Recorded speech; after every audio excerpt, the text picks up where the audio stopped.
Alright guys, sorry that it's the only way I can film this is if I do this here. Well, we're starting to shape her out a little bit.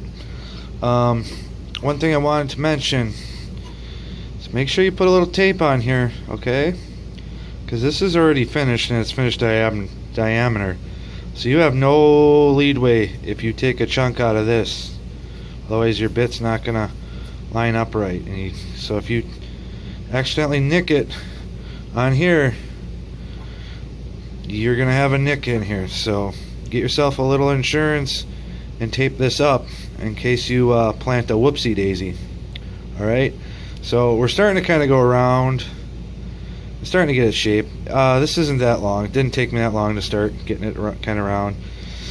The trick is, one thing too to mention is, once you start getting close to your line, make sure you keep moving that. Don't stay in one spot too long, okay? Because otherwise you're going to take that out of round. And another thing to go along with the safety tips too, having worked with a few exotic woods, like I've never worked with pear wood. It's actually turning out to be a little bit harder of a wood than I anticipated. Especially when you get by these lines here. I don't know what they'd call them. Or you get close to what would be like the end grain. When you start coming around this end grain, it's going to get real grabby, way more grabby than briar does. So far I think briar's a little bit easier to work with. But anyways, back to my point. I've worked with a couple exotics, quite a few exotics in the past. The thing to remember when it's not a wood or a domestic wood that you've worked with, as far as having a respirator on or something for your, so you're not ingesting it, is sometimes these woods that are exotic or not around your area, you can start working with them and actually have a pretty good reaction, okay? So you can get into your piece, and let's say I didn't know I am allergic to pear wood. Well, if it turned out I'm allergic to pear wood, I sure don't want to be breathing that in. So that's even another reason to wear a respirator, okay? I have ran into that with a couple exotics. Not that where it was a bad reaction, but it just kind of made me puffy in my face and around my cheeks and just kind of agitated me a little bit.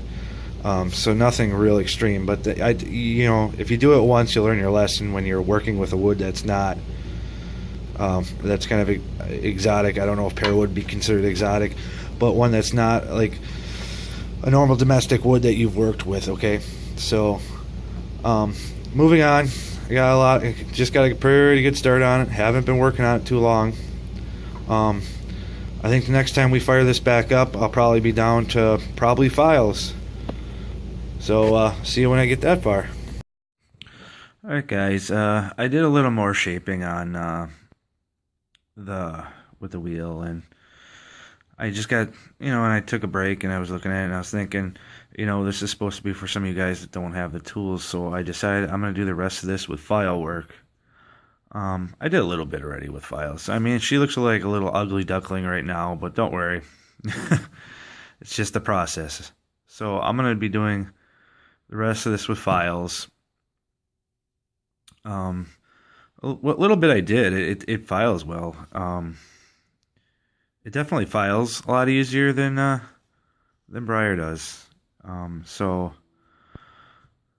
like I said, she looks a little rough, but we'll get there. It, like I said, it files well. When I'm filing, I usually hold it. I'm in my living room right now. I usually will hold it on my leg here, and then with my other hand, I'll usually file while I'm holding it. The reason I don't clamp it is because I like to keep moving around and keep checking it as I go. So when I file, I'll do a little here, turn it, do a little here, and then just kind of look at it. That's why I don't usually clamp it up when I'm filing. So hopefully the next video will have it a little more shaped out. So we can take a look at it. Just, you know, don't tell my wife I'm filing this while sitting in the living room. She went out with a friend, so. Another funny thing happened. I had the host feel about being safe, and then, yeah, got myself with a file. I was kind of filing through and caught my knuckle. But another thing, you guys definitely keep this taped up. Okay, this is kind of one of those areas I was talking about, like to get in here and around here, more so in here. What you gotta watch is the files I use. I got a couple files, but the two I probably use the most are gonna be kind of this rat tail file, and then this kind of half round and flat side. I do have like just a straight up flat one I will use too, and a couple other files, but it's mostly gonna be this kind of half moon one. It works out really well, and so does the rat tail file. I found works the best for me. The thing to remember is when you're using this one or this one, is that these edges here will cut in. Okay, so if you're trying to file into here, you gotta watch that edge so it doesn't cut in. So usually when I get more close in this area, I'll switch over to this, the rat tail, because it doesn't have that hard edge like these do. So we'll pick it up for our next one. Morning, YouTube. So you're probably wondering what happened now that we're just cutting to the van right away. Well, some of the video kind of got messed up and wasn't able to really show you guys after that, but you didn't miss much.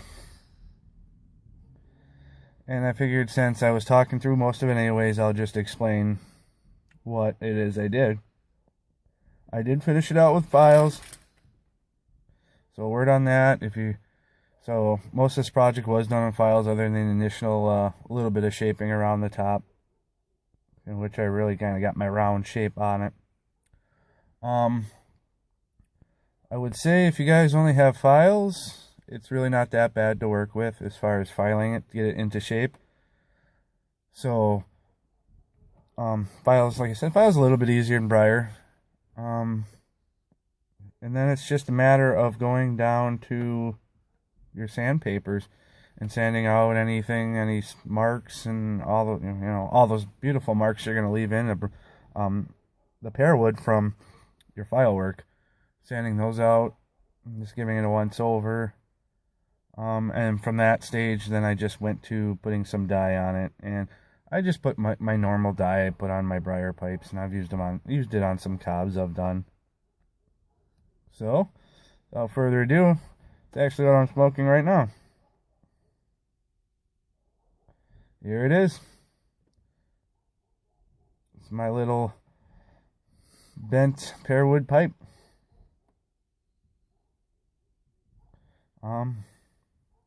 Actually smokes pretty decent. No problems with that at all. So would I recommend the kit for if somebody wants to get their foot wet into pipe smoking? Absolutely. Really cheap way to get into it. You can do most of it with hand files, like I said, if that's all you have. It'll be a little bit easier to file down than Briar. It is going to take you a while, so it's not going to be a quick project. By no means. So, if you're an impatient person and all you have is files, maybe not your thing. And actually, I'm thinking about buying another kit down the road. I still have the church warden to do. Maybe taking it out to the hunting shack, or out to, you guys are sliding, out to or out camping, and just bring my files with and just kind of work on it while I am sitting around a fire. I don't know why I did kind of the same shape similar to that other pipe I had. I don't know, I just kind of dig the shape. Kind of like the shape on it.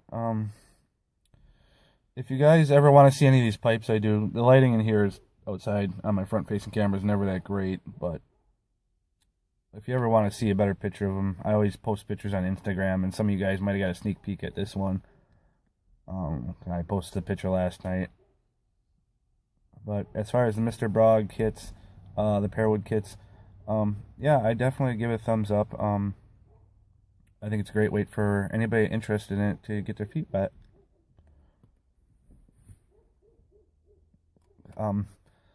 Especially if they don't have the equipment that to work on a regular block of briar, or if you had a block of pearwood that you had purchased. So I would say if you're gonna buy a block of briar, at least you're gonna need a drill press just to get your bowl and your draft hole done.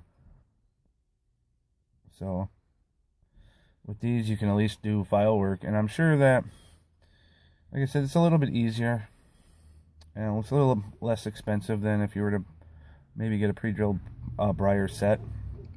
So if you want to get your feet wet, this is a great way, like I said, and then you can always move on to briar. What? That about wraps up the Mr. Brog Pearwood bent pipe. You guys have a good Sunday.